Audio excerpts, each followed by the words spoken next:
Hello दोस्तों, Shabnam study point में आपका स्वागत है। आज मैं फिर से बिहार एसएससी सीजीएल का टेक्स्ट बुक का सेट 7वां लेके आई हूँ और इससे पहले मैं सेट 6 तक करवा चुकी हूँ। उसे देखना ना भूलें। और यह सेट 7वां है।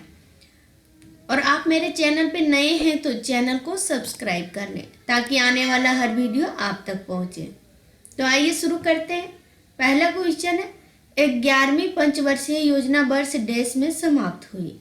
तो 11वीं पंचवर्षीय योजना कब समाप्त हुई? तो इसका सही आंसर हो जाएगा ऑप्शन सी, 2012 में। भारत का योजना आयोग एक गैर संवैधानिक और गैर वैधानिक निकाय है जो भारत में सामाजिक और आर्थिक विकास के लिए भारत की पंचवर्षीय योजना को तैयार करने के लिए जिम्मेदार था। और योजना आयोग केवल एक सलाहकार निकाय है और इसकी स्थापना 15 मार्च 1950 को संविधान के अनुच्छेद 39 के अनुसार की गई थी। कब की गई थी? 15 मार्च 1950 को। अब भारत के प्रधानमंत्री योजना के पदेन अध्यक्ष होते हैं। और राष्ट्रीय विकास परिषद की स्थापना 6 अगस्त 1952 को हुई थी। कब? 6 अगस्त 1952 को। नीति आयोग ने 1 जनवरी 2015 से भारत के योजना आयोग का स्थान लिया। कब से? 1 जनवरी 2015 से। और 11वीं पंचवर्षीय योजना समावेशी विकास पर केंद्रित थी। और 11वीं पंचवर्षीय योजना की विकास दर 8% है। अब पहली पंचवर्षीय योजना 1951 से 1956 तक शुरू की गई थी। कब? 1951 से 1956 तक। और 5 साल की योजना के अवधारणा यूएसएसआर से उधार ली गई है। और भारतीय योजना के जनक एम विश्वेश्वरैया हैं। और भारतीय अर्थशास्त्र के पिता कौन है? दादा भाई नौरोजी।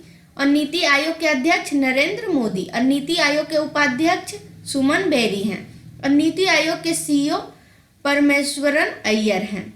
नीति आयोग का मुख्यालय नई दिल्ली में है। अगला क्वेश्चन है, गेटवे ऑफ इंडिया का निर्माण निम्नलिखित में से किस राजा की यात्रा की स्मृति में किया गया था? तो किस राजा की यात्रा की स्मृति में किया गया था? तो इसका सही आंसर हो जाएगा ऑप्शन डी, किंग जॉर्ज पंचम। इसके बारे में देखते हैं। Gateway of India king George पंचम और किंग मेरी के भारत यात्रा के दौरान ओपेल बंदरगाह पर उसके सम्मान में किया गया। अगला क्वेश्चन है, उनके कविता संग्रह में तो यहाँ हूँ के लिए प्रतिष्ठित सरस्वती सम्मान 2021 के लिए किसके नाम की घोषणा की गई थी? तो इसका सही आंसर हो जाएगा ऑप्शन बी, रामदरस मिश्र। इनका जन्म कब हुआ? तो इनका जन्म 15 अगस्त 1924 को उत्तर प्रदेश के गोरखपुर जिले डुमरी गांव में हुआ था। अगला क्वेश्चन है, अशोक के शिलालेख किस लिपि में लिखे गए थे? तो किस लिपि में लिखे गए थे? इसका सही आंसर हो जाएगा ऑप्शन डी, ब्राह्मणी। भारत के मध्य और पूर्वी भाग में पाए गए शिलालेख मगधी प्राकृतिक में ब्राह्मणी लिपि का उपयोग करते हुए लिखे गए थे, जबकि प्राकृतिक में अकोष्टी लिपि, ग्रीक और आरामी लिपि का उपयोग उत्तर पश्चिम में किया गया था। और अशोक मौर्य राजवंश का तीसरा शासक और बिंदुसार का पुत्र था। और उनका शासनकाल लगभग 268 ईसा पूर्व से 232 ईसा पूर्व तक रहा था। अशोक अपने लोगों से सीधे बात करने वाले सबसे पहले शासक थे। उसने इनके लिए शिलालेखों का रास्ता चुना और इसलिए यह अध्यादेश के विभिन्न रूपों में उभरे। और शिलालेख 44 शाही आदेशों के रूप में है। अगला क्वेश्चन है, किस देश की 3 राजधानियां हैं? तो किस देश की है? इसका सही आंसर हो जाएगा ऑप्शन डी, दक्षिण अफ्रीका। दक्षिण अफ्रीका की 3 राजधानियां प्रशासनिक, विधायिक और न्यायिक। केप टाउन संसद की सीट के रूप में विधायिकी राजधानी है। और प्रिटोरिया राष्ट्रपति और मंत्रिमंडल की सीटों के रूप में प्रशासनिक राजधानी है। ब्लूमफोंटेन अपील के सर्वोच्च न्यायालय की सीट के रूप में न्यायिक राजधानी है। अगला क्वेश्चन है, मार्च 2022 में गिलबर्ट एफ होंगबो को निम्नलिखित में से किस संगठन के नए महानिदेशक के रूप में चुना गया है? तो इसका सही आंसर हो जाएगा ऑप्शन ए, ILO। इसके बारे में देखते हैं। अंतर्राष्ट्रीय श्रम संगठन के शासी निकाय ने अपने नए महानिदेशक का चयन किया है। टोंगो के गिलबर्ट एफ होंगबो को 11वें महानिदेशक के रूप में चुना गया और वे अक्टूबर 2022 में पदभार ग्रहण करेंगे। होंगो वर्तमान में अंतर्राष्ट्रीय कृषि विकास कोष के अध्यक्ष हैं। यूनाइटेड किंगडम के गाय राइट 2012 में वर्तमान महानिदेशक का पद संभाल रहे हैं। अंतर्राष्ट्रीय श्रम संगठन के बारे में देखते हैं। अंतर्राष्ट्रीय श्रम संगठन एक संयुक्त राष्ट्र एजेंसी है जिसका कार्य अंतर्राष्ट्रीय श्रम मानकों को स्थापित करके सामाजिक और आर्थिक न्याय को आगे बढ़ाना है। इसकी स्थापना कब हुआ? अक्टूबर 1919 में लीग ऑफ नेशंस के तहत हुई थी और यह संयुक्त राष्ट्र की पहली और सबसे पुरानी विशिष्ट संस्थान है। इसका मुख्यालय जिनेवा स्विट्जरलैंड में है। इसे 1969 में नोबेल शांति पुरस्कार से सम्मानित किया गया था। अगला क्वेश्चन है, किस दिन को विश्व क्षय रोग यानी कि टीबी दिवस के रूप में मनाया जाता है? तो इसका सही आंसर हो जाएगा ऑप्शन डी, 24 मार्च। विश्व टीबी दिवस हर साल 24 मार्च को उस दिन की याद में मनाया जाता है जब 1882 में डॉक्टर रॉबर्ट कोच ने माइकोबैक्टीरियम ट्यूबरकुलोसिस जो कि टीबी का कारण बनता है की खोज की घोषणा की थी। और यह दिवस दुनिया भर में लोगों को टीबी और उनके प्रभाव के बारे में शिक्षित करने के लिए मनाया जाता है। और विश्व टीबी दिवस 2022 की विषय वस्तु क्या था? Investor to end TB save life. मार्च में कुछ महत्वपूर्ण दिवस है, देखते हैं। 1 मार्च को शून्य भेदभाव दिवस, विश्व नागरिक सुरक्षा दिवस। 3 मार्च को विश्व वन्यजीव दिवस। 4 मार्च को राष्ट्रीय सुरक्षा दिवस। 8 मार्च को अंतर्राष्ट्रीय महिला दिवस। 10 मार्च को केंद्रीय औद्योगिक सुरक्षा बल यानी CISF स्थापना दिवस। 15 मार्च को विश्व उपभोक्ता अधिकार दिवस, विश्व निद्रा दिवस मनाया जाता है। अगला क्वेश्चन है, भारत के निम्नलिखित शासकों में से कौन सैयद वंश का था? तो इनमें से कौन सैयद वंश का था? तो इसका सही आंसर हो जाएगा ऑप्शन डी, खिलजी खां। इसके बारे में देखते हैं। खिलजी खां फिरोज शाह तुगलक के तहत सुल्तान का राज्यपाल था और जब तैमूर ने भारत पर आक्रमण किया तो मुल्तान के एक सैयद खिलजी खां ने उसका साथ दिया और तैमूर में उन्हें मुल्तान और लाहौर का राज्यपाल नियुक्त किया गया। उसने तब दिल्ली शहर पर विजय प्राप्त की और 1414 से सैयदों का शासन शुरू किया, इसलिए वह सैयद राजवंश के संस्थापक थे। कुछ महत्वपूर्ण राजवंशों के संस्थापक: हर्यका वंश, बिम्बिसार, कुषाण वंश, कुजुला कटफिसेस, गुप्त वंश, श्रीगुप्ता और मुगल वंश, बाबर, मौर्य वंश, चंद्रगुप्त मौर्य, खिलजी वंश, जलाउद्दीन फिरोज खिलजी। अगला क्वेश्चन है, किस भारतीय क्रिकेट ने मार्च 2022 में टेस्ट क्रिकेट में कपिल देव के 434 विकेटों को पीछे छोड़ दिया है? तो इसका सही आंसर हो जाएगा ऑप्शन ए, रविचंद्र अश्विनी। 6 मार्च 2022 को भारत के स्पिनर रविचंद्र अश्विनी ने श्रीलंका के खिलाफ दूसरे टेस्ट में कपिल देव के 434 विकेटों को पीछे छोड़ दिया है। और 2021-22 में क्रिकेट से जुड़े महत्वपूर्ण करंट अफेयर देखते हैं। 6 मार्च 2022 को भारत के स्पिनर रविचंद्र अश्विनी ने श्रीलंका के खिलाफ दूसरे टेस्ट में कपिल देव के 434 विकेटों को पीछे छोड़ दिया।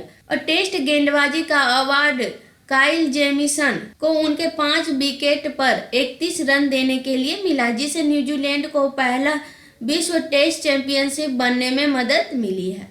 और न्यूजीलैंड के कप्तान केन विलियमसन को 15वें वार्षिक ESPN क्रिक इन्फो अवार्ड 2022 में कैप्टन ऑफ द ईयर चुना गया है। और भारतीय क्रिकेट टीम ने 6 फरवरी को 1001 दिवसीय मैचों का कीर्तिमान स्थापित करने वाली दुनिया की पहली टीम बनकर इतिहास रच दिया है।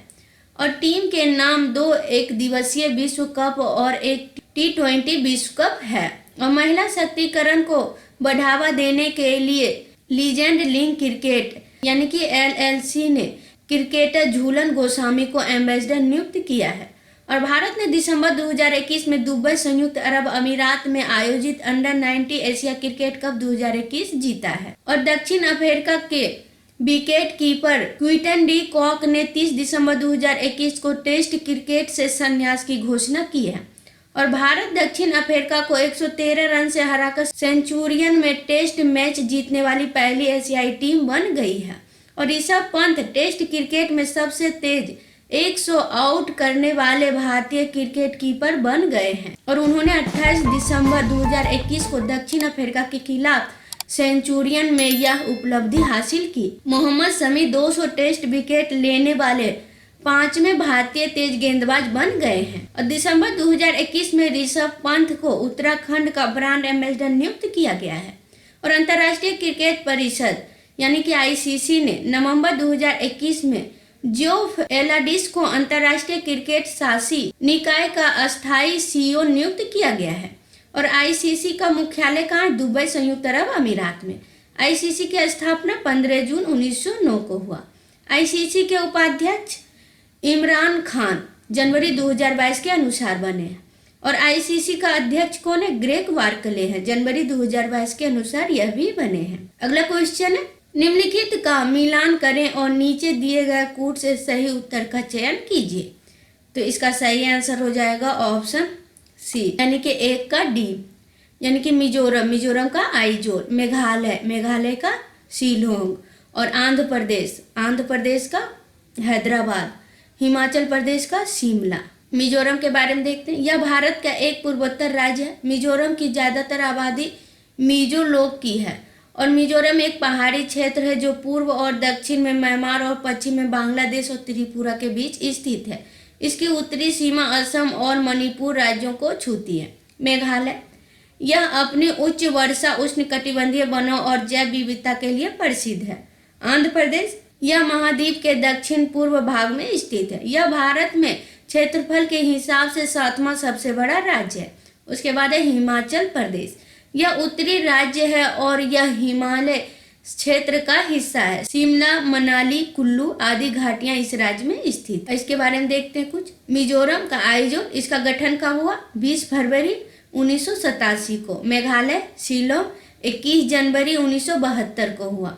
और आंध्र प्रदेश का 1 अक्टूबर 1953 को। हिमाचल प्रदेश का 24 जनवरी 1972 को हुआ। और आंध्र प्रदेश की राजधानी, कार्यकारी राजधानी है विशाखापट्टनम, विधायी राजधानी अमरावती, न्यायिक राजधानी है कुर्नूल। अगला क्वेश्चन है, बारडोली में किसान आंदोलन कब शुरू हुआ? तो इसका सही आंसर हो जाएगा ऑप्शन ए 1928 में।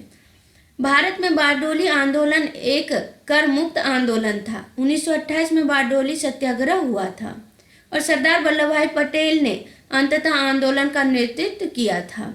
गांधी जी ने यंग इंडिया पत्रिका में अपने लेखन के माध्यम से भी आंदोलन का समर्थन किया। अगला क्वेश्चन है, अप्रैल 2022 में केंद्रीय मंत्री धर्मेंद्र प्रधान द्वारा जारी पुस्तक बिरसा मुंडा जनजाति नायक के लेखक कौन है? तो इसका सही आंसर हो जाएगा ऑप्शन डी आलोक चक्रवाल। इसके बारे में देखते हैं।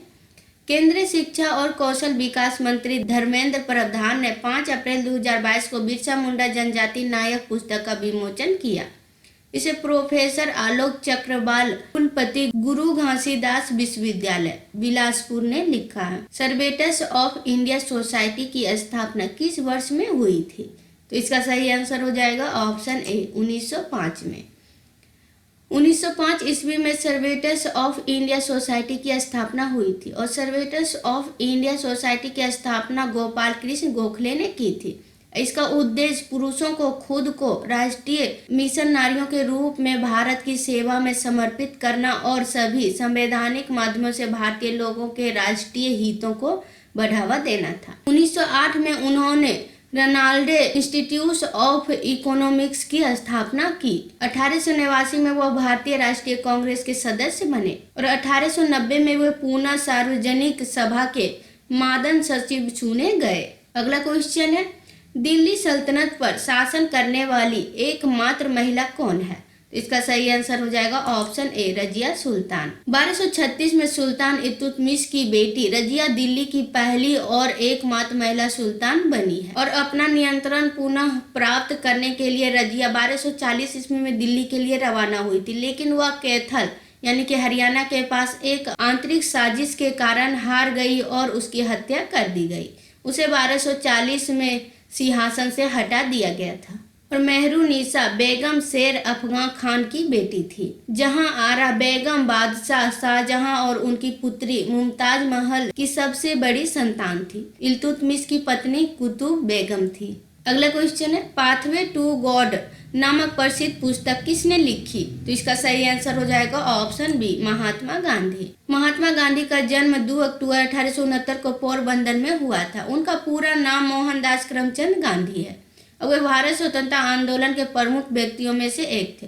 30 जनवरी 1948 को नाथूराम गोडसे द्वारा उनकी हत्या कर दी गई और उनके कुछ उल्लेखनीय कृतियों में है हिंद स्वराज, सत्य के साथ मेरे प्रयोग की कहानी, दक्षिण अफ्रीका में सत्याग्रह।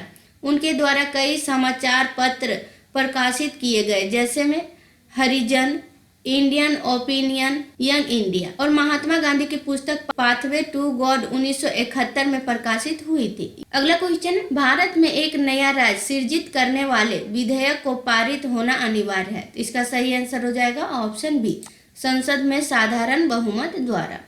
भारतीय संविधान का अनुच्छेद 3 नए राज्यों के निर्माण और क्षेत्र सीमाओं या मौजूदा राज्यों के नाम के परिवर्तन से संबंधित है। यह अनुच्छेद संसद को अधिकार देता है। अगला क्वेश्चन, उपराष्ट्रपति को पद से कौन हटा सकता है? इसका सही आंसर हो जाएगा ऑप्शन ए, सांसद। अनुच्छेद 124 सर्वोच्च न्यायालय की स्थापना और संविधान का प्रावधान करता है और 28 जनवरी 1950 को भारत के सर्वोच्च न्यायालय के रूप में स्थापित किया गया, जिसे हमारे संविधान के संरक्षक के रूप में भी जाना जाता है, जिसे कोर्ट ऑफ रिकॉर्ड के रूप में भी जाना जाता है। और संसद यह भारत का सर्वोच्च विधायकी निकाय है। भारतीय संसद में राष्ट्रपति और 2 सदन होते हैं और राष्ट्रपति को संसद के किसी भी सदन को बुलाने या स्थगित करने या लोकसभा को भंग करने की शक्ति है।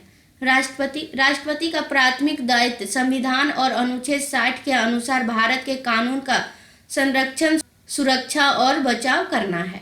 और प्रधानमंत्री सरकार की गतिविधियों की सामान्य दिशा को बनाए रखने के लिए जिम्मेदार हैं। अगला क्वेश्चन है, भारतीय संविधान का कौन सा अनुच्छेद कुछ परिस्थितियों में लोकसभा और राज्यसभा की संयुक्त बैठक का अधिकार देता है?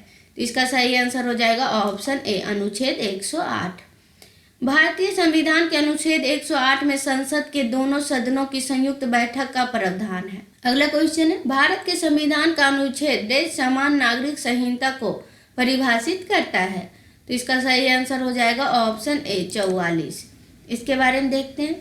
एक समान नागरिक संहिता एक ऐसा नियम संग्रह है जिसमें विभिन्न धर्मों के लोग के लिए अलग अलग व्यक्तिगत कानून की अनुमति देने के बजाय सभी भारतीयों के लिए विवाह, तलाक, उत्तराधिकार और गोद लेने जैसे विषयों को नियंत्रित करने वाले कानूनों का एक सामान्य समूह शामिल है। राज्य के नीति निर्देशक सिद्धांत भारतीय संविधान के भाग 4 यानी कि अनुच्छेद 36 से 51 का गठन करते हैं। अनुच्छेद 42 राज्य को काम की न्याय संगत और मानवीय परिस्थितियों और मातृत्व राहत का प्रावधान करना चाहिए। अनुच्छेद 22 कुछ मामलों में नजरबंदी के खिलाफ संरक्षण और गिरफ्तारी के बारे में बात करता है, जो एक व्यक्ति का मौलिक अधिकार है। उसके बाद अनुच्छेद 24 चर्चा है कि 14 वर्ष से कम आयु के किसी भी बच्चे को किसी कारखाने या खदान में रोजगार नहीं दिया जाएगा या किसी अन्य खतरनाक रोजगार में नहीं लाया जाएगा। अगला क्वेश्चन है, वर्तमान में संविधान की 8वीं अनुसूची में कितनी भाषाएं सूचीबद्ध है? तो इसका सही आंसर हो जाएगा ऑप्शन सी, 22। भारत के संविधान की 8वीं अनुसूची में निम्नलिखित 22 भाषाएं शामिल हैं। कौन कौन है? असमिया, बंगाली, गुजराती, हिंदी, कन्नड़, कश्मीरी, कोंकणी, मलयालम, मणिपुरी, मराठी, नेपाली, उड़िया, पंजाबी, संस्कृति, सिंधी, तमिल, तेलुगु, उर्दू, बोडो, संस्थाली, मैथिली और डोगरी है। और अनुसूची भाषाएं किसी देश की आधिकारिक भाषाओं के अलावा अन्य भाषाएं हैं जिसे देश के संविधान में स्थान दिया गया है। हमारे संविधान में 12 अनुसूचियां हैं। अगला क्वेश्चन है, पंचायती राज संस्थाएं किसके अंतर्गत अस्तित्व में आई थी? तो इसका सही आंसर हो जाएगा ऑप्शन डी, 73वां और 74वां संशोधन अधिनियम। इसके बारे में देखते हैं। पंचायती राज संस्थान का गठन 73वें संवैधानिक संशोधन अधिनियम 1992 के माध्यम से जर्मनी स्तर पर लोकतंत्र के निर्माण के लिए किया गया था और इसे देश में ग्रामीण विकास का कार्य सौंपा गया था। और दिसंबर 1992 में संसद द्वारा 73वें और 74वें संवैधानिक संशोधन पारित किया गया और 73वां संशोधन अधिनियम 1992 24 अप्रैल 1993 को लागू हुआ था। कब हुआ? 24 अप्रैल 1993 को। अनुच्छेद 243 से 243 का ओ देखते हैं। 1 जून 1993 को संविधान 74वां संशोधन अधिनियम 1992 लागू हुआ और अनुच्छेद 243 का पी से 243 का जेड जी तक। 73वें और 74वें संविधान संशोधन की प्रमुख विशेषताएं हैं। संविधान में 2 नए भाग जोड़े गए। भाग 9 पंचायतें हैं, भाग 9 का ए नगर पालिका है। और अनुच्छेद 40 में ग्राम स्तर पर पंचायत आयोजित करने, स्वशासन प्राप्त करने के बारे में प्रावधान है। मूल लोकतांत्रिक इकाई ग्राम सभा। अगला क्वेश्चन है, संविधान में प्रदत्त मौलिक अधिकारों का संरक्षण कौन है? तो इसका सही आंसर हो जाएगा ऑप्शन सी, सर्वोच्च न्यायालय। संविधान का अनुच्छेद 32 यानी कि संवैधानिक उपचार का अधिकार, यह एक मौलिक अधिकार है। और अनुच्छेद 124 सर्वोच्च न्यायालय की स्थापना और संविधान का प्रावधान करता है। और 28 फरवरी 1950 को भारत के सर्वोच्च न्यायालय के रूप में स्थापित हुआ है। और भारतीय सर्वोच्च न्यायालय के मुख्य न्यायाधीश और अन्य न्यायाधीश राष्ट्रपति द्वारा नियुक्त किए जाते हैं। और सर्वोच्च न्यायालय के न्यायाधीशों की संख्या बढ़ाने या घटाने की शक्ति संसद के पास रहती है। किसके पास? संसद के पास। और 18 सितंबर 2019 को नए 4 न्यायमूर्तियों की नियुक्ति के बाद सुप्रीम कोर्ट की ताकत 30 से बढ़कर 34 हो गई है। और भारत का मुख्य न्यायाधीश भारत के सर्वोच्च न्यायालय का प्रमुख होता है। और मुख्य न्यायाधीश के अलावा अन्य न्यायाधीशों की नियुक्ति भारत के मुख्य न्यायाधीश से हमेशा की जाएगी। उच्चतम न्यायालय के न्यायाधीशों को संसद द्वारा केवल विधि द्वारा स्थापित प्रक्रिया द्वारा हटाया जा सकता है। अगला क्वेश्चन है, भारत का राष्ट्रीय मानवाधिकार आयोग क्या है? तो इसका सही आंसर हो जाएगा ऑप्शन बी, वैधानिक निकाय। भारत का राष्ट्रीय मानवाधिकार आयोग 12 अक्टूबर 1993 को स्थापित किया गया था। और इसकी स्थापना 1993 में संसद द्वारा बनाए गए एक कानून के तहत की गई थी, जिसका नाम मानव अधिकार अधिनियम 1993 था। और यह एक वैधानिक निकाय है। अब मुख्यालय कहाँ है? दिल्ली में है। और आयोग एक बहुत सदस्यीय निकाय है, जिसे एक अध्यक्ष और 4 सदस्य होते हैं। अगला क्वेश्चन है, राजगीर में भगवान बुद्ध की प्रतिमा डैश झील के बीच में है। तो किस झील के बीच में है? तो इसका सही आंसर हो जाएगा ऑप्शन बी, घोड़ा कटोरा। इसके बारे में देखते हैं। बिहार के सीएम नीतीश कुमार ने 25 नवंबर 2018 को नालंदा जिले के राजगीर में 70 फीट ऊंचे भगवान बुद्ध की प्रतिमा का अनावरण किया है। और मूर्ति को घोड़ा कटोरा झील के बीच में 16 मीटर के दायरे में स्थापित किया गया है। इसे घनाकार आधार वाले गुलाबी पत्थर से बनाया गया है। घोड़ा कटोरा झील 5 पहाड़ियों से घिरा एक प्राकृतिक झील है। और वहाँ किसी भी पेट्रोल और डीजल वाहनों को चलाने की अनुमति नहीं है। अगला क्वेश्चन है, 2011 की जनगणना के अनुसार भारत में किस राज्य की साक्षरता सबसे अधिक है? तो इसका सही आंसर हो जाएगा ऑप्शन ए, केरल। इसके बारे में देखते हैं। 2011 की जनगणना के अनुसार भारत में केरल की साक्षरता दर 94% है। और पुरुष साक्षरता दर 80.9% है, जो कि पिछले जनगणना से 5.6% अधिक है। शीर्ष 5 राज्य जिसकी साक्षरता दर अधिक है, केरल है 94%, लक्षद्वीप 91.8%, मिजोरम 91.3%, गोवा 88.7%, त्रिपुरा 87.2%। और नीचे के 5 राज्य और केंद्र शासित प्रदेश है, बिहार 61.8%, अरुणाचल प्रदेश 65.4%, राजस्थान 66.1%, झारखंड 66.4% और आंध्र प्रदेश 67%। अगला क्वेश्चन है, निम्नलिखित में से किस राज्य में सबसे बड़ी तटीय रेखा है? तो इसका सही आंसर हो जाएगा ऑप्शन डी, गुजरात। गुजरात तट की लंबाई 1214.7 किलोमीटर है और यह कुल समुद्र तट का लगभग 23% है। समुद्र तट पर 41 बंदरगाहों का संकलन है। और इसमें दिया गया है सभी तट रेखा की लंबाई, गुजरात का, बाकी सभी राज्यों का। कुल तट रेखा कितनी है? 7516.6 किलोमीटर। अगला क्वेश्चन है, निम्नलिखित में से कौन सी नदी नेपाल की प्रमुख 3 बड़ी नदियों में से एक नहीं है? तो इसका सही आंसर हो जाएगा ऑप्शन डी, कर्मनाशा। बाकी 3 नदियों बड़ी नदी है। कर्मनाशा नदी गंगा नदी की एक सहायक नदी है और ये बिहार के कैमूर जिले से निकलती है और भारतीय राज्यों उत्तर प्रदेश और बिहार से होकर बहती है। घाघरा, जिसे कर्नाली भी कहा जाता है, एक 12 मासी नदी है जो मानसरोवर झील के पास तिब्बत पठार से निकलती है। उसके बाद है गंडकी नदी, जिसे नारायणी और गंडक के नाम से भी जाना जाता है। नेपाल की प्रमुख नदियों में से एक है और भारत में गंगा की एक सहायक नदी है। इसका कुल जलग्रहण क्षेत्र 46,300 वर्ग किलोमीटर है। इसका अधिकांश भाग नेपाल में है। नेपाल में कुछ नदियां हैं जो संस्कृति और सभ्यता के विकास के लिए अत्यधिक महत्वपूर्ण है। कोसी, गंडकी और कर्णाली नेपाल की प्रमुख 3 बड़ी नदियां हैं। इनमें कोसी सबसे बड़ी, गंडकी सबसे गहरी और कर्णाली सबसे लंबी नदी है। कोसी नदी तिब्बत से निकलती है और भारत की गंगा में पहुंचती है। गंडकी और कर्णाली जैसी अन्य नदियां भी तिब्बत से निकलती है और भारत से होकर बहती है और गंगा तक पहुंचती है। अगला क्वेश्चन है, निम्नलिखित में से कौन भारत का सबसे दक्षिणी छोर है? तो इसका सही आंसर हो जाएगा option C, Indira point. Bharat का सबसे दक्षिणी भाग इंदिरा पॉइंट अंडमान और निकोबार द्वीप पर स्थित है। इस जगह का नाम इंदिरा पॉइंट भारतीय प्रधानमंत्री इंदिरा गांधी के नाम पे रखा गया है। इस बिंदु को पहले पिग्मोलियन पॉइंट और पर्सन्स पॉइंट के नाम से जाना जाता था। भारत की 2011 की जनगणना के अनुसार इंदिरा पॉइंट में केवल 4 घर बचे हैं। भारत का सबसे उत्तरी बिंदु जम्मू और कश्मीर राज्य में स्थित है। बिंदु को इंदिरा कोयल सबसे उत्तरी बिंदु के रूप में जाना जाता है।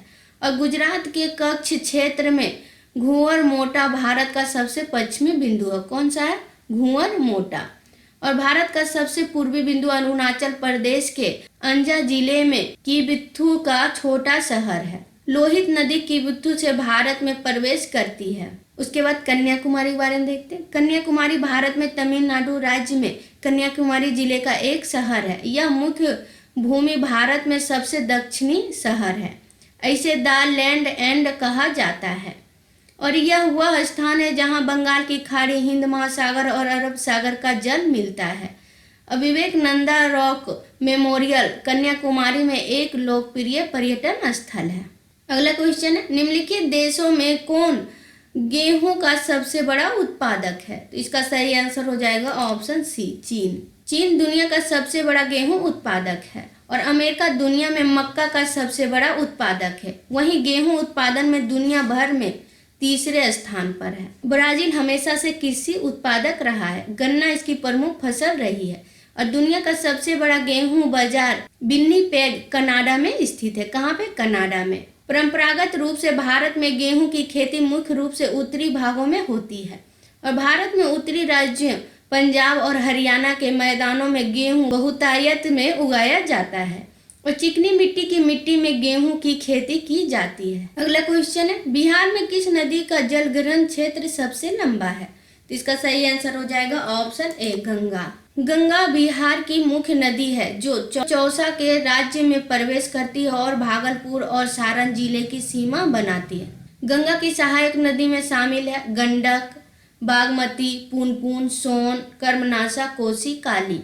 और उत्तरी बिहार को शेष बिहार से जोड़ने के लिए इसी नदी पर गांधी सेतु का निर्माण किया गया है। गंगा नदी बिहार को 2 असमान भागों उत्तर बिहार और दक्षिणी बिहार में विभाजित करती है। पटना में गंगा नदी की लंबाई अधिकतम यानी कि 99 किलोमीटर है। गंगा नदी के बारे में देखते हैं। गंगा एशिया की एक परासीमा नदी है और यह भारत और बांग्लादेश से होकर बहती है। इसका उद्गम उत्तराखंड राज्य में पश्चिमी हिमालय में होता है और गंगा बंगाल की खाड़ी में मिल जाती है। इसकी कुल लंबाई कितना है? 2525 किलोमीटर है और यह बहाव के हिसाब से पृथ्वी की तीसरी सबसे बड़ी नदी है। अगला क्वेश्चन है, निम्नलिखित में से कौन सा खरीफ फसल नहीं है? तो इसका सही आंसर हो जाएगा ऑप्शन डी, गेहूं। खरीफ फसल के बारे में देखते हैं। फसलें दक्षिण पश्चिम मानसून की शुरुआत में बोई जाती है और दक्षिण पश्चिम मानसून के अंत में काटी जाती है और पहली बारिश शुरू होने पर जून जुलाई में बोया जाता है। सितंबर अक्टूबर में कटाई की जाती है। बढ़ने के लिए बहुत अधिक पानी और गर्म मौसम की आवश्यकता होती है। महत्वपूर्ण फसलें हैं ज्वार, बाजरा, सोयाबीन, चावल, मक्का, कपास, पटसन, मूंगफली, गन्ना। अक्टूबर नवंबर में बोया जाता है। अप्रैल मई में कटाई की जाती है और महत्वपूर्ण फसलें गेहूं, जौ, चना, अलसी, सरसों, मसूर दाल और आलू, तंबाकू। अगला क्वेश्चन है, सजीव रूप से प्राप्त संशोधनों को कहते हैं। तो इसका सही आंसर हो जाएगा ऑप्शन सी, जैविक संसाधन। जैविक संसाधन ये जीव मंडल से प्राप्त होते हैं और इनमें जीवन होता है। उदाहरण के लिए मनुष्य, वनस्पति और जीव, मत्स्य पालन, पशुधन आदि। उसके बाद अजैविक संसाधन वे सभी वस्तुएं जो निर्जीव वस्तुओं से बनती है अजैविक संसाधन कहलाती है। उदाहरण के लिए चट्टानें और धातुएं, भूमि, पानी, खनिज आदि। नवीकरणीय संसाधन वे हैं जो जल्दी से नवीनीकृत या फिर से भर जाते हैं। इनमें से कुछ असीमित हैं और मानव गतिविधियों से प्रभावित नहीं हैं, जैसे सौर और पवन ऊर्जा। भंडार संसाधनों का भंडार उपयोग के लिए उपलब्ध संसाधनों की मात्रा है। जीवाश्म ईंधन और कच्चा तेल स्टॉक संसाधनों के उदाहरण हैं। अगला क्वेश्चन है, भारत में पहला परमाणु ऊर्जा संयंत्र कहाँ स्थापित किया गया? इसका सही आंसर हो जाएगा ऑप्शन सी, तारापुर। तारापुर बिजली संयंत्र भारत में बनाया गया पहला व्यावसायिक परमाणु ऊर्जा केंद्र था और यह तारापुर महाराष्ट्र में स्थित है। इसका निर्माण संयुक्त राज्य अमेरिका की मदद से किया गया था। 8 मई 1964 को तारापुर परमाणु ऊर्जा संयंत्र के निर्माण के लिए भारत और संयुक्त राज्य अमेरिका की सरकारों के बीच एक अनुबंध पर हस्ताक्षर किए गए थे। फ्रांस, चीन और रूस तारापुर परमाणु ऊर्जा संयंत्र को यूरेनियम ईंधन की आपूर्ति करते हैं। कलपक्कम में स्थित मद्रास परमाणु ऊर्जा स्टेशन भारत का पहला पूरी तरह से स्वदेशी रूप से निर्मित परमाणु ऊर्जा स्टेशन है। काकरापारा परमाणु ऊर्जा केंद्र एक परमाणु ऊर्जा केंद्र है जो गुजरात राज्य में सूरत और ताप्ती नदी के निकट स्थित है। उसके बाद कैगा उत्पादक केंद्र कर्नाटक के कैगा में स्थित एक परमाणु ऊर्जा उत्पादक केंद्र है। अगला question, reserve bank of India RBI के अनुसार अकाउंट एग्रीगेटर एक डैश है। तो इसका सही आंसर हो जाएगा ऑप्शन ए, बैंकेतर वित्तीय कंपनी। इसके बारे में देखते हैं। खाता एग्रीगेटर 2016 में भारतीय रिजर्व बैंक द्वारा अनुमोदित एनबीएफसी का नया वर्ग है और एनकाउंटर एग्रीगेटर का अर्थ भारतीय रिजर्व बैंक अधिनियम 1934 की धारा 45(1) के खंड के उपखंड 3 में परिभाषित एक गैर वित्तीय कंपनी है। अगला क्वेश्चन है, हरित क्रांति के परिणाम स्वरूप किस फसल में उत्पादन में सबसे अधिक वृद्धि हुई है? इसका सही आंसर हो जाएगा ऑप्शन ए, गेहूं। गेहूं का उत्पादन 1967 से 68 और 2003 से 4 के बीच 3 गुना से अधिक बढ़ गया, जबकि अनाज के उत्पादन में कुल वृद्धि केवल 2 गुना हुई है। कहा जाता है कि भारत में हरित क्रांति काफी हद तक गेहूं की क्रांति है। कुछ क्रांति है किससे संबंधित है देखते हैं। नीली क्रांति मछली से संबंधित है। स्वर्ण क्रांति बागवानी शहद से। गुलाबी क्रांति प्याज झींगा से संबंधित है। रजत क्रांति अंडा कुक्कुट से और श्वेत क्रांति दूध डेयरी से संबंधित है। पीली क्रांति तेल बीज से संबंधित है। अगला क्वेश्चन है, बिहार का सबसे ऊंचा स्थान डैश है। तो बिहार का सबसे ऊंचा स्थान कौन सा है? तो इसका सही आंसर हो जाएगा ऑप्शन सी, सोमेश्वर पर्वतमाला। इसके बारे में देखते हैं। सोमेश्वर पर्वतमाला बिहार का सबसे ऊंचा स्थल है। यह त्रिवेणी नहर के मुहाने से भिखानाथोरी दर्रे तक जाती है और यह भारत और नेपाल के बीच एक सीमा बनाती है। सोमेश्वर पर्वतमाला का सबसे ऊंचा स्थान सोमेश्वर किला है। यह जर्मनी से लगभग 874 मीटर ऊंचा है। सोमेश्वर पर्वतमाला पश्चिम चंपारण जिले में स्थित है। अब बिहार के बारे में देखते हैं। बिहार भारत के पूर्वी क्षेत्र में स्थित है और यह पूरी तरह से भूमि से घिरा राज्य है। बिहार भौगोलिक सीमाओं को इसके साथ साझा करता है। पूर्व में पश्चिम बंगाल, पश्चिम में उत्तर प्रदेश, दक्षिण में झारखंड और यह नेपाल के साथ उत्तर में एक अंतर्राष्ट्रीय सीमा भी साझा करता है। अगला क्वेश्चन है, बिहार में 1857 के विद्रोह का नेतृत्व किसने किया? तो इसका सही आंसर हो जाएगा ऑप्शन सी, बाबू कुमार सिंह। बाबू कुमार सिंह लगभग 80 वर्ष के थे। इन्होंने 25 जुलाई 1857 को दानापुर में तैनात सिपाहियों की जिम्मेदारी संभाली थी। अब भारत सरकार ने 1966 में उनके सम्मान में एक डाक टिकट जारी किया। 1857 की विद्रोह पहली बार 19 मार्च 1857 को मंगल पांडे द्वारा बैरकपुर यानी कि पश्चिम बंगाल से शुरू हुआ। विद्रोह को कई नामों से जाना जाता है, जैसे सिपाही विद्रोह, भारतीय विद्रोह, महान विद्रोह, 1857 का विद्रोह, भारतीय विद्रोह, स्वतंत्रता का पहला युद्ध। अगला क्वेश्चन है, सबसे छोटा महाद्वीप कौन सा है? तो इसका सही आंसर हो जाएगा ऑप्शन सी, ऑस्ट्रेलिया। ऑस्ट्रेलिया दुनिया का सबसे छोटा महाद्वीप है, इसलिए इसे द्वीप महाद्वीप भी कहा जाता है। इसकी खोज 1770 ईस्वी में जेम्स कुक ने की थी। जेम्स कुक 1770 ईस्वी में।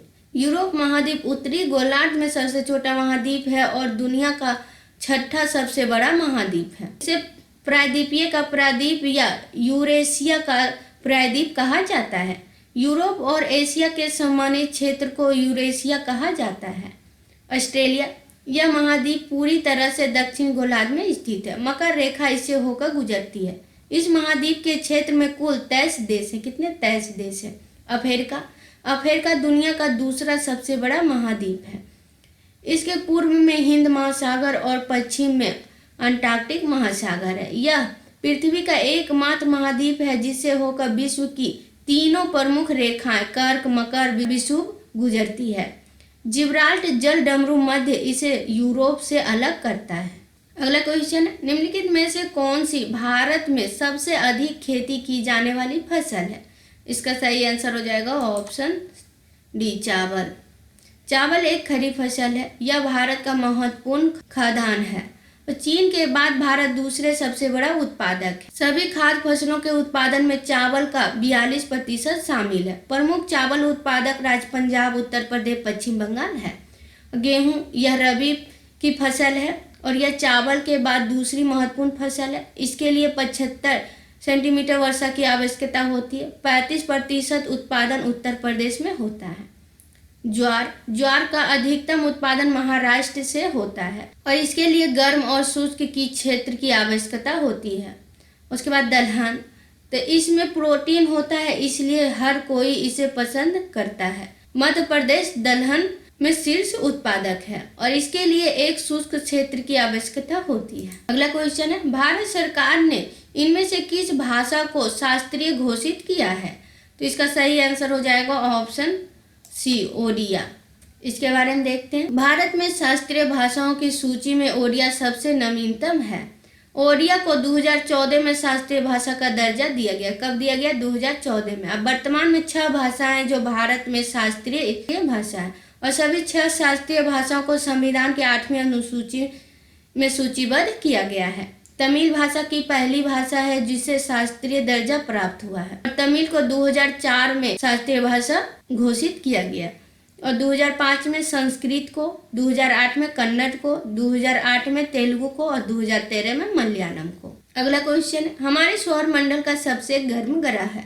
इसका सही आंसर हो जाएगा ऑप्शन बी, शुक्र। शुक्र सौर मंडल का सबसे चमकीला ग्रह है। इसे पृथ्वी का बहन ग्रह, पृथ्वी का जुड़वा, सुबह का तारा और शाम का तारा कहा जाता है। यह ग्रीन हाउस प्रवाह के कारण सौर मंडल का सबसे गर्म ग्रह है। इसमें 4 स्थलीय ग्रहों का सबसे घना वातावरण है। बुध, शुक्र की तुलना में बुध कम चमकीला है। इसका कोई वायुमंडल नहीं है। यह सूर्य का सबसे छोटा और निकटतम ग्रह है। ग्रह का कोई ज्ञात प्राकृतिक उपग्रह नहीं है। बृहस्पति सूर्य से 5वां ग्रह है और सौर मंडल में सबसे बड़ा है। यह एक विशालकाय गैस है। चंद्रमा और शुक्र के बाद बृहस्पति पृथ्वी के रात्रि आकाश में तीसरी सबसे चमकदार प्राकृतिक वस्तु है। पृथ्वी सूर्य से तीसरा ग्रह है और जीवन का समर्थन करने के लिए एकमात्र खगोलीय वस्तु के रूप में जाना जाता है। पृथ्वी को नीला ग्रह के रूप में जाना जाता है और यह सौर मंडल का सबसे घना ग्रह है। अगला क्वेश्चन, पनामा नहर किस 2 महान सागरों को जोड़ती है? तो इसका सही आंसर हो जाएगा ऑप्शन सी, अंटार्कटिक महासागर और प्रशांत महासागर। पनामा नहर 82 किलोमीटर लंबा कृत्रिम जल मार्ग है। अगला क्वेश्चन है, सूची 1 को सूची 2 से सुलेमित कीजिए और नीचे दिए गए कूट से सही उत्तर का चयन कीजिए। इसका सही आंसर हो जाएगा ऑप्शन डी। इसके बारे में देखते हैं। बांदीपुर राष्ट्रीय उद्यान कर्नाटक में है। चंद्रप्रभा अभ्यारण्य वाराणसी, दांचीगामा अभ्यारण्य जम्मू और कश्मीर, नामदफा राष्ट्रीय उद्यान अरुणाचल प्रदेश। अब बाघों की आबादी को बचाने के लिए इसे बाघ संरक्षण के रूप में स्थापित किया गया था। चंद्रप्रभा वन्यजीव अभ्यारण्य बांसी उत्तर प्रदेश में स्थित है। यह सुंदर पिकनिक स्थलों, घने जंगलों और राजदारी और देवदारी जैसे प्राकृतिक झरनों से संपन्न है। दाचीगामा राष्ट्रीय उद्यान श्रीनगर, जम्मू और कश्मीर से 22 किलोमीटर की दूरी पर स्थित है। यह 141 किलोमीटर के क्षेत्र को अनावरण करती है। नामदफा राष्ट्रीय उद्यान पूर्वी हिमालय जैव विविधता हॉटस्पॉट्स में सबसे बड़ा आंतरिक क्षेत्र है और पूर्वोत्तर भारत में अरुणाचल प्रदेश में स्थित है। अगला क्वेश्चन, ओलंपिक ध्वज में काली रिंग किस महाद्वीप का प्रतिनिधित्व करती है? इसका सही आंसर हो जाएगा option D, Africa. 5 interpolating ring है, रंगीन नीला, पीला, काला, हरा और लाल है। प्रतीक मूल रूप से 1913 में डी क्यूबटीन द्वारा डिजाइन किया गया था। कब? 1913 में। नीला यूरोप से संबंधित है, पीला एशिया, काला अफ्रीका से, हरा ओशिनिया ऑस्ट्रेलिया से, लाल अमेरिका से। अगला क्वेश्चन, गुलाबी शब्द का संबंध किस खेल से है? तो इसका सही आंसर हो जाएगा ऑप्शन डी, क्रिकेट। क्रिकेट से संबंधित अन्य शब्द है toss, run, wicket, pitch, crease, pavilion, wicket keeper, over, maiden, over, follow on, Ashes, caught bowled, stop out, run out, LBW, hit wicket, not out, no ball, wide ball, dead ball, overthrow, bye, leg, bye, cover driver, ये सभी cricket से संबंधित है। उसके बाद hockey से संबंधित शब्द sudden death, short corner, hattrick, goal, penalty, corner, penalty आदि। फुटबॉल से संबंधित शब्द kick, head, penalty, kick, dribble, offside, hattrick, foul, stopper, move, side back, pass, baseline, rebound आदि। शतरंज से संबंधित grandmaster, gambit, king's Indian defence आदि। अगला क्वेश्चन, भारत कितने देश के साथ अपनी भूमि सीमाएं साझा करता है? तो इसका सही आंसर हो जाएगा ऑप्शन सी, 7। वो 7 देश कौन कौन से? म्यांमार, पाकिस्तान, नेपाल, अफगानिस्तान, भूटान, चीन और बांग्लादेश के साथ सीमा साझा करता है। भारत पाकिस्तान सीमा को लाइन ऑफ कंट्रोल कहा जाता है और भारतीय राज्य पंजाब, राजस्थान, जम्मू कश्मीर और गुजरात में भारत पाकिस्तान सीमा है। मणिपुर, मिजोरम, अरुणाचल प्रदेश, कनाडा, म्यांमार के साथ भूमि सीमा साझा करते हैं। अरुणाचल प्रदेश और सिक्किम चीन के साथ सीमा साझा करते हैं। असम, मिजोरम, मेघालय, त्रिपुरा, पश्चिम बंगाल बांग्लादेश के साथ अपनी सीमा साझा करते हैं। उत्तराखंड, उत्तर प्रदेश, पश्चिम बंगाल, बिहार और सिक्किम यह नेपाल के साथ सीमा साझा करते हैं। अगला क्वेश्चन है, भारत में श्वेत क्रांति का जनक किसे माना जाता है? तो इसका सही आंसर हो जाएगा ऑप्शन सी, वर्गीज कुरियन। श्वेत क्रांति, जिसे ऑपरेशन फ्लड के नाम से जाना जाता है, 1970 में शुरू किया गया था। कब? 1970 में। बिहार विभूति के नाम से किसे जाना जाता है? तो इसका सही आंसर हो जाएगा ऑप्शन ए, अनुग्रह नारायण सिंह। बिहार के पहले मुख्यमंत्री और उन्होंने भारतीय राज्य बिहार के वित्त मंत्रालय का भी प्रभार संभाला था। उन्हें बिहार विभूति भी कहा जाता है। स्वामी सहजानंद बौद्धिक विपुल लेखक, समाज सुधारक और क्रांतिकारी।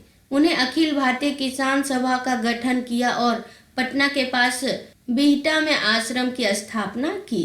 अगला क्वेश्चन, प्रसिद्ध रॉक वॉक किस शहर में स्थित है? तो इसका सही आंसर हो जाएगा ऑप्शन डी, चंडीगढ़। इस खूबसूरत वॉक की स्थापना 1957 में हुई थी। अगला क्वेश्चन, यदि कोई पंचायत भंग हो जाती है तो चुनाव उसके कितने समय के अंदर होनी चाहिए? तो इसका सही आंसर हो जाएगा ऑप्शन सी, 6 माह। ग्राम, ब्लॉक और जिला स्तर पर पंचायतों की स्थापना की जाती है और 1992 के 73वें संविधान संशोधन अधिनियम ने लोगों को पंचायतों में अपने प्रतिनिधियों का चुनाव करने का अधिकार दिया है और विघटन के मामले में चुनाव विघटन की तारीख से 6 महीने की समाप्ति अवधि से पहले आयोजित किया जाना चाहिए। वनस्पति तेल बनाने के लिए प्रयुक्त गैस है, तो इसका सही आंसर हो जाएगा ऑप्शन सी, हाइड्रोजन। वीडियो अच्छा लगा है तो लाइक कीजिएगा और मेरे चैनल पे नए हैं तो चैनल को सब्सक्राइब कीजिएगा और इससे पहले और हम जो 6 सेट करवा चुके हैं उसे देखना ना भूलिएगा और मेरे साथ अंत तक बने रहने के लिए धन्यवाद।